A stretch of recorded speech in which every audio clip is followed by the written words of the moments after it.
balls on this prick. Yes, my prick does have balls. Came as a set. I know not everybody can say that. How are you, folks? A lot to get to, I think. I don't know, but welcome to the live lineup where you get the Mary Tyler Moore Show. Hey. No. Yes, you get all those shows. My show, all these other ones that are scrolling by for free. And now you can get the great Glenn Greenwald live right here at 7 p.m. If you want to watch it all ad-free, sign up for Rumble Premium. And don't forget to download the Rumble app. Today I'll be talking about, let's be honest, I'm not the Charlie Kirk story, I'm not letting it go away for a while because I feel like it's a microcosm of what's been going on with the left, not just for the last few years, for the last 60 years. They've been heading towards this point. And it took Trump somehow to not die when he was shot, to reveal what they're really about, to expose them. And then the Charlie Kirk thing just confirms it. I mean, I'll show you their reactions online, which even for today, I'm like, you got to be fucking kidding me. I mean, I think I always thought evil was a little bit of hyperbole, but holy shit, I mean, it's confirmed. You got teachers out there, healthcare people, nurses, getting fired left and right. Excuse me. Because they think the rest of the world is as sick as they are.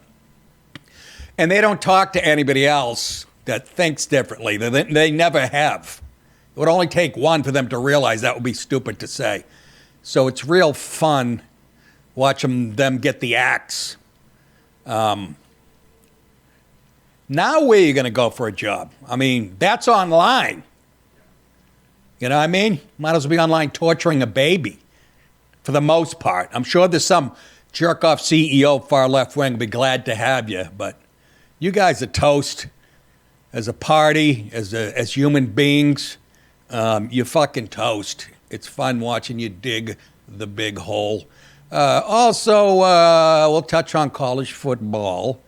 There must have been 3 or 4 games that were 42-40, 41. I mean, insane. And I got to be honest, the NFL's delivering too. Although last night, did the Vikings look horrible at home. For some reason, I took Atlanta on the road. I've done that once in 10 years in this stupid pool. I just had this I'm like, your instincts aren't that good, Nick. Go against them. And I did, and I got that one. For a solid 8 with 2 games to go. Pay you. But J.J. McCarthy's had 1 good quarter and about 6 bad ones. And let me tell you about that Penix, quarterback for you-know-who last night. The Falcons. He was a runner-up in the Heisman a couple of years ago. He's a lefty, black dude who throws the most beautiful ball. He's deadly accurate, and it comes out of his hand like Marino. That guy's the real friggin' deal, man. I'll tell you, the NFL's got a lot of great quarterbacks right now. It's really impressive. Of all colors, I myself prefer. I want a guy that can run, tuck it, and go. So I'm a big fan. You know, Michael Vick, I liked him. Like this guy, he'd fucking run over people and throw a nice ball. And don't get me wrong, you got the Josh Allens of the world. You're not going to turn your back on that. They're in great hands right now. The NFL, they're so woke, they're fucking ignorant. I didn't even put this in the stories today. 5 NFL teams didn't do anything to honor Charlie Kirk. And I know you're probably thinking, well, that's no big. No, it is a big deal. And of course, it was the Ravens, and it was like I know it was like 4 blue cities. Just I want you to think about, because we're going to be talking about it all day. Think about what he stood for. I'm not a religious, far-right conservative dude, but I admire guys that live. He wanted you to be a good husband, a good father, maybe believe in the Bible and the Constitution. But he didn't hate you if he didn't.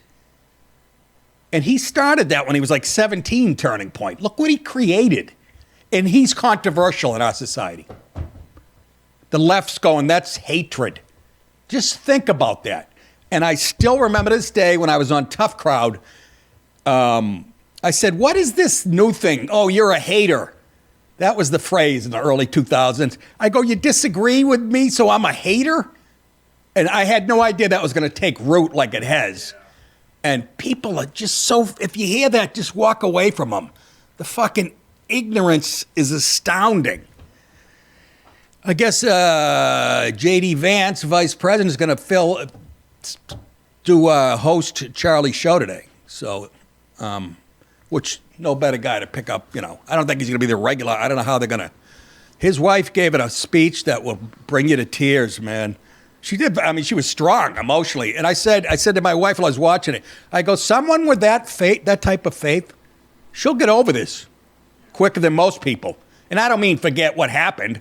I mean, when you believe in God that strongly, it helps you through times like this. I mean, I break a nail, I'm upset for a year. So, but that was an emotional. And then there was a clip that said, it was on Citizens Free Press there, and it just said, Charlie shopping with his daughter. He's putty in her hand. I couldn't even click it to watch it.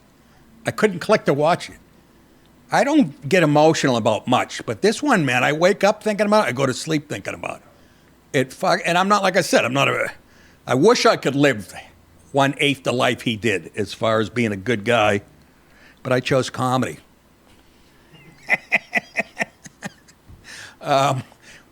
Which lets you show your warts and all. And speaking of comedy, not to plug this, this week, first of all, Wednesday, Thursday morning, I'll be on Crowder's show in studio in Texas. And then Thursday night, September 18th at Hyenas. And then the next two nights, September 19th and 20th, that's this weekend, Wise Guys, Salt Lake City, Utah. Kind of a weird timing on that one as far as being in Utah. Anyways, I guess I'll get to what's going on. Got a generation of psychos out there.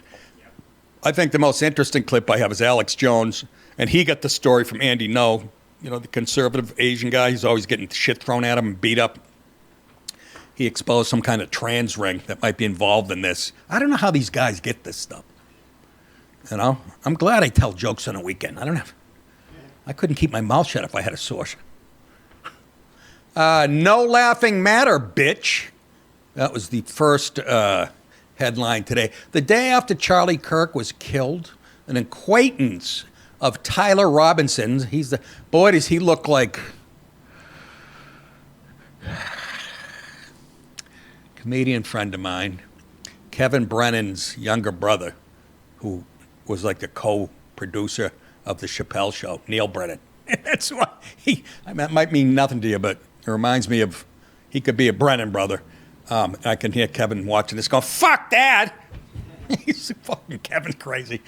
Both funny dudes. The day after Kirk was killed, an acquaintance of Tyler Robinson's posed a question to him in a group chat. This is right after, day after.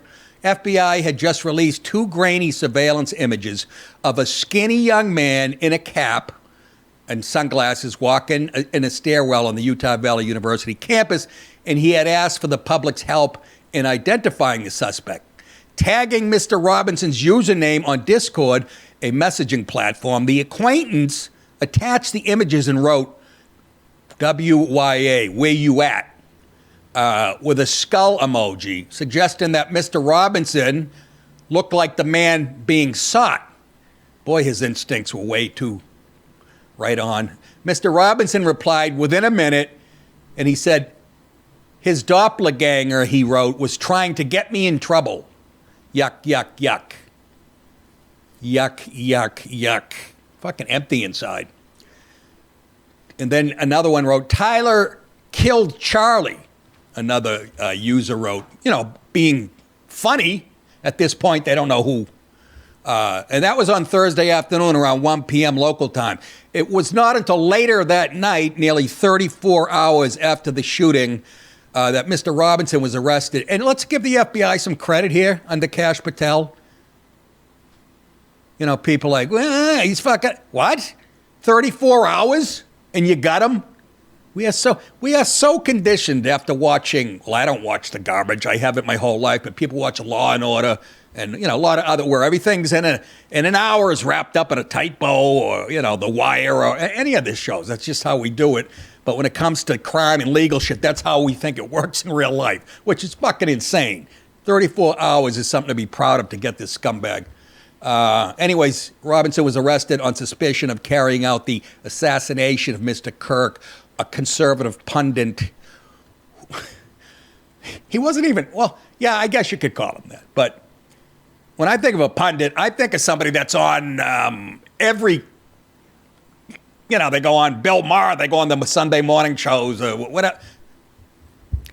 I guess you could call him a pundit, but he was really just a guy. You know what I mean? He wasn't a politician. A conservative pundit whose killing has inflamed the political world. It bogs the mind that they're going, why are you so upset about, really? Just pick one on the left, I don't care. Fucking, I don't know, Swalwell, some loser like that. Imagine if he got assassinated talking. And then I had to ask myself, what happened if like somebody shot Ilhan Omar or a Swalwell? Would I celebrate? Maybe inward. I'm going to be honest. But I don't want to see anybody killed over their beliefs and shit. And I'm certainly not going to go online and fucking do a dance for 10 minutes. So, it's insane. But again, the left wing, they've controlled the media forever. So, you know, they're in this bubble. They think the majority of the country thinks like them. Because if you'd watch TV shows for the last 40 years, you know, or commercials, or Bill Maher, or fucking Colbert, and every news channel, almost every newspaper, you think, wow, this country's really liberal. The Discord messages were the clearest glimpse yet of the suspect's demeanor in the hours after the killing. They were shared with the New York Times by someone who knew Mr. Robinson in high school and has kept up with him in the group chat, which includes about 20 people, but said he had not seen Mr. Robinson in person for several years. He spoke on the condition that his name not be used, fearing harassment for being an acquaintance of the suspect. The Times independently verified that the person who shared the screenshots attended high school with Mr. Fruitcake Robinson and found other indications that they knew one another. The screenshots were shared at the request of the New York Times. Discord declined to confirm Mr. Robinson's username. I think it was Miss Saigon. But it matches several other accounts that he used elsewhere online. The suspect is expected to be formally charged by local prosecutors tomorrow. It was not clear on Saturday if he had a lawyer. The message did not shed light on a possible... Here's the phrase that's been making me laugh all fucking weekend, if you can laugh at this. The message, again, the New York Times, did not shed light on a possible motivation for the shooting, which has been fiercely debated by people trying to... There's a lie. You might be debating it with your left-wing lunatic friends. We're not debating it over here. By people trying to ascribe blame to a political side. Yes. Yes.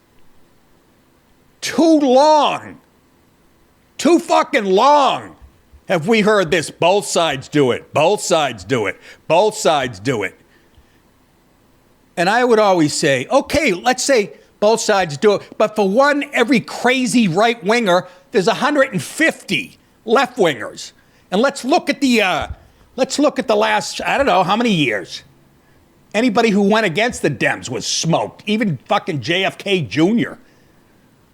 I mean, JFK, period, not Jr. He was trying to fly a plane. Fucking wife said, come on, we got to get there. Shut up.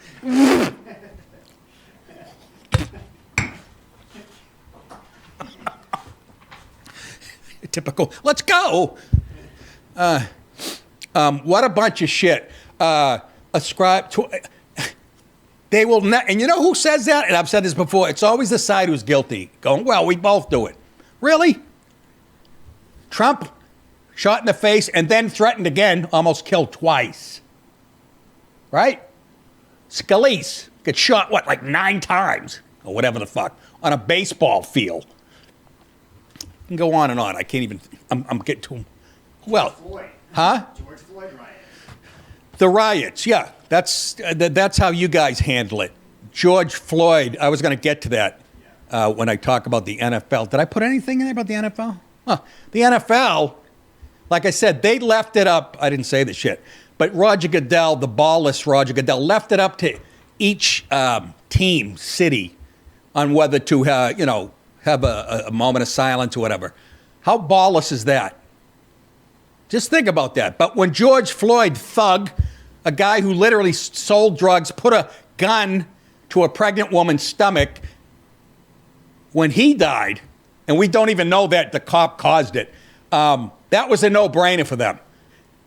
BLM on shoes, signs in the stadium, on their sneakers. Just think about that. Charlie Kirk, a husband, a great husband, father, who would debate people who disagreed with him openly and fairly and not get emotional.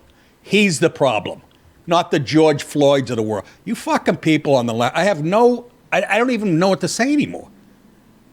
It really is. It's mass psychosis on that side. It's not both fucking sides. Stop with that shit. What was the motivation? Charlie Kirk was the motivation. I put on X, I tweeted or whatever. I said, what was the motivation? Oh, maybe Tyler Robinson was just reaching across the aisle or trying to close a political divide, I think I said. So what do you think the fucking motivation was? To silence anybody that thinks like Charlie Kirk. That's how you know, like I said, that's how you know he was making a difference. The MLKs of the world, anybody, Lincoln, anybody who's making it. George Carlin had a great bit on that about, notice we always kill the guys that are trying to make the world better. It's really true. And it's usually lefties. Can anybody name me a high-profile Democrat that's been killed by a right-wing lunatic since the country, as Biden said, is filled with them? White Klansmen, white guys are the problem. Domestic terrorists because the white patriarchy is so racist. If it was one pubic hair as racist as Biden said, this country would have went up in flames a few years ago. Whether it be immigration coming across the fire, they would have been out there shooting. You know what I mean? You're so full of shit. And you people on the left keep fucking nodding. Yeah, they're right. They're fucking right. Anyways, I'll take a break and do a commercial. This episode's brought to you by Prize Picks. You and I make decisions every day, but on Prize Picks, you being right can get you paid. Don't miss any of the excitement this season on Prize Picks, where it's good to be right. It's easy to play. You pick more or less on 2 to 6 player stat projections. If you're correct, you could win serious cashola, some cheddar. Hoo-ha. And you got, there's a ton of people. I always bring up Micah Parsons for Green Bay now. I'm sure there's a thing on him that, more or less.